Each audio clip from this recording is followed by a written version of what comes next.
satu ciri dari makhluk hidup adalah bergerak. Bagaimana dengan tumbuhan? Apakah tumbuhan juga bergerak? Ya, tumbuhan bergerak, walaupun tidak seluruh bagian tumbuhan mengalami perpindahan tempat. Tumbuhan bergerak karena adanya rangsangan. Rangsangan dapat berupa rangsangan sentuhan dan suhu. Rangsangan juga dapat berupa cahaya, misalnya cahaya matahari. Rangsangan yang lain adalah berupa zat-zat kimia dan air. Gerak pada tumbuhan dapat dibagi menjadi gerak etionom dan gerak endonom. Gerak etionom adalah gerak yang dipengaruhi oleh rangsangan dari luar. Gerak tropisme adalah gerak yang dipengaruhi oleh arah datangnya rangsang. Tumbuhan yang bergerak menuju cahaya matahari disebut fototropisme positif. Hal ini dapat terlihat pada tanaman philodendron berikut ini. Cahaya matahari mempengaruhi kerja hormon auksin. Pada bagian tumbuhan yang terkena cahaya matahari, auksin akan bekerja dalam mempengaruhi pemanjangan bagian tumbuhan tersebut, sehingga tumbuhan atau batang akan membelok ke arah cahaya matahari.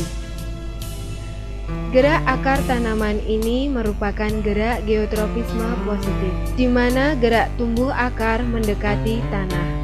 Jika menjauhi tanah disebut geotropisme negatif, seperti gerak pada tanaman andong ini.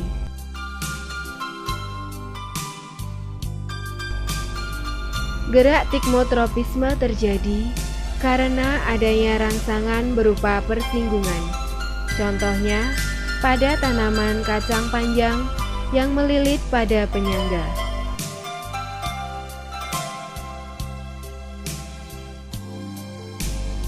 Gerak nasti adalah gerak bagian tumbuhan yang arahnya tidak dipengaruhi oleh datangnya rangsangan, tetapi ditentukan oleh tumbuhan itu sendiri. Gerak mekarnya bunga pada tanaman Mirabilis yalapa dipengaruhi oleh rangsang cahaya. Hal ini terlihat bahwa tanaman ini hanya mekar pada saat tertentu.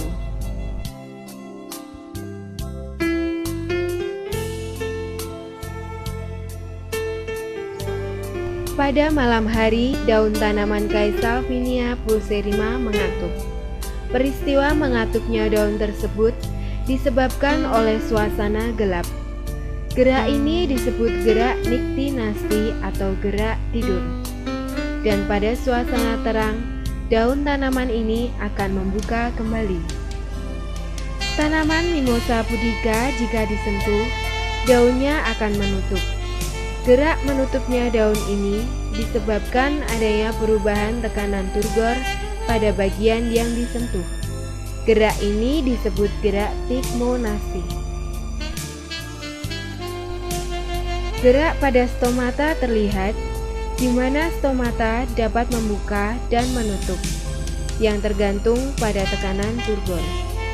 Gerak taksis merupakan gerak seluruh tubuh atau bagian dari tubuh tumbuhan yang berpindah tempat dan arah perpindahannya dipengaruhi oleh rangsang. Misalnya, pecahnya spora ke arah matahari. Gerak endonom adalah gerak pada tumbuhan karena rangsangan dari dalam.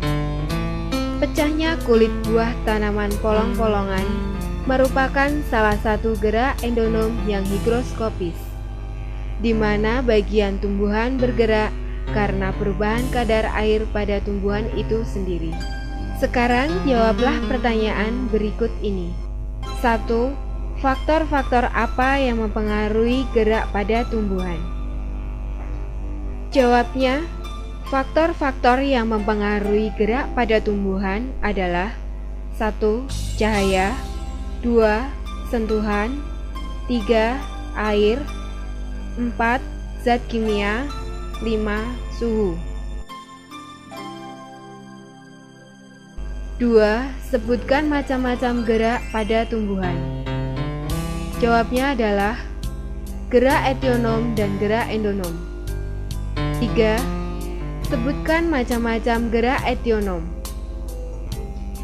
Jawabnya, gerak etionom ada 3 macam, yaitu gerak nasti, gerak tropisme, gerak taksis. 4. Apa yang dimaksud dengan gerak fototropisme positif? Dan berilah contohnya. Jawabnya, gerak fototropisme positif adalah gerak bagian tumbuhan menuju ke arah datangnya cahaya. Contohnya, gerak pada tumbuhan philodendron ke arah cahaya matahari. 5. Apa yang dimaksud dengan gerak tikmonasti? Dan berikan contohnya.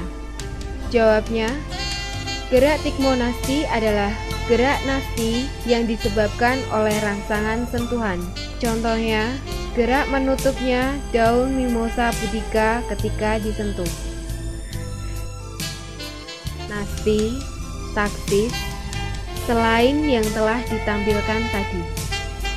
Dan terima kasih, sampai jumpa pada pertemuan berikutnya.